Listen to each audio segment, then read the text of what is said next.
Tuesday. Happy Tuesday. I'm going to get a drink of water real quick. I'm going to juice out. Let's get some stuff. All right.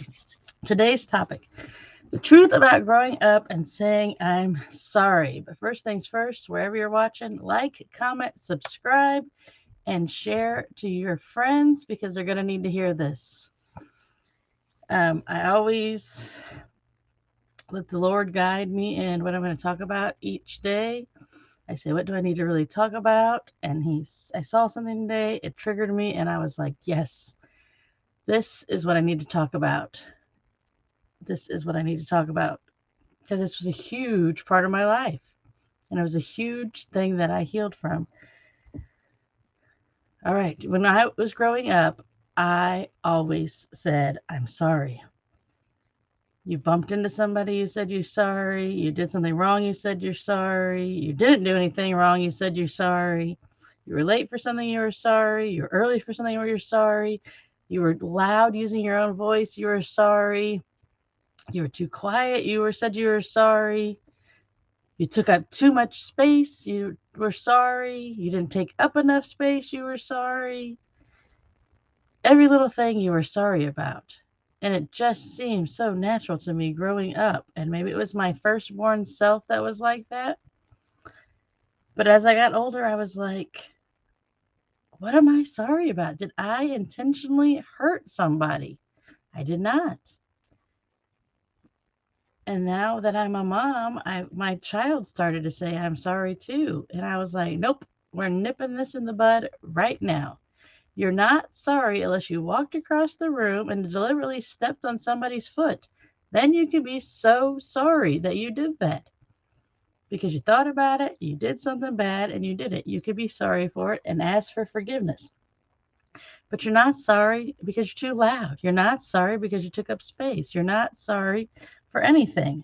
And then I started delving into it a little more and I saw two reasons why I'm sorry, why people say they're saying I'm sorry. You're seeking reassurance, and that's what my daughter was doing. She was looking for me to be reassured what she was doing was okay. Hey guys, we're all learning when we're growing up. We need reassurance, but we don't really need reassurance because you're learning. You're going to stand, try to walk, fall. Stand, try to walk, fall. Over and over and over and over. And we should always be doing this. We should always be failing forward in our life because we should always be putting ourselves in a growth position to learn something new. I mean, heck, I have a YouTube channel. I'm talking to you on YouTube. I didn't even know what YouTube was before I started this, let alone how to be a creator on YouTube.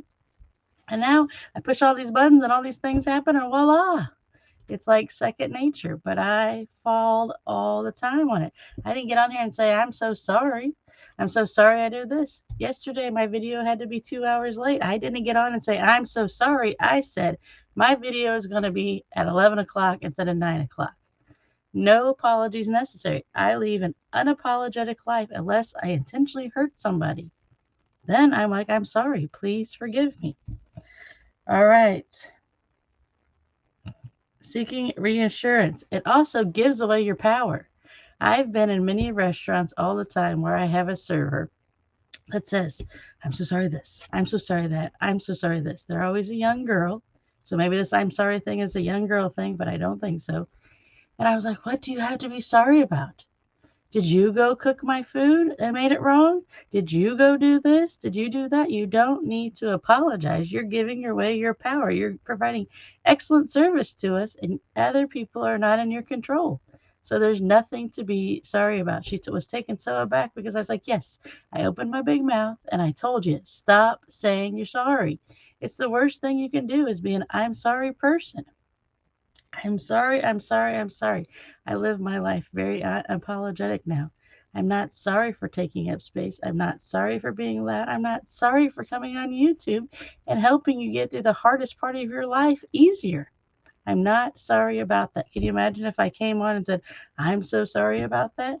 So think about it, because I bet when you go back, and some people don't want to, we never want to go back to where we were. But sometimes you have to go back to where you are to see where you're going. Because I went to a family event the other day And my cousin said, "This is not the Cindy I knew growing up." And you're like, "You're darn right. This is not the Cindy you knew growing up, because I've grown and I've changed and I became the Cindy that God put me on this earth to be.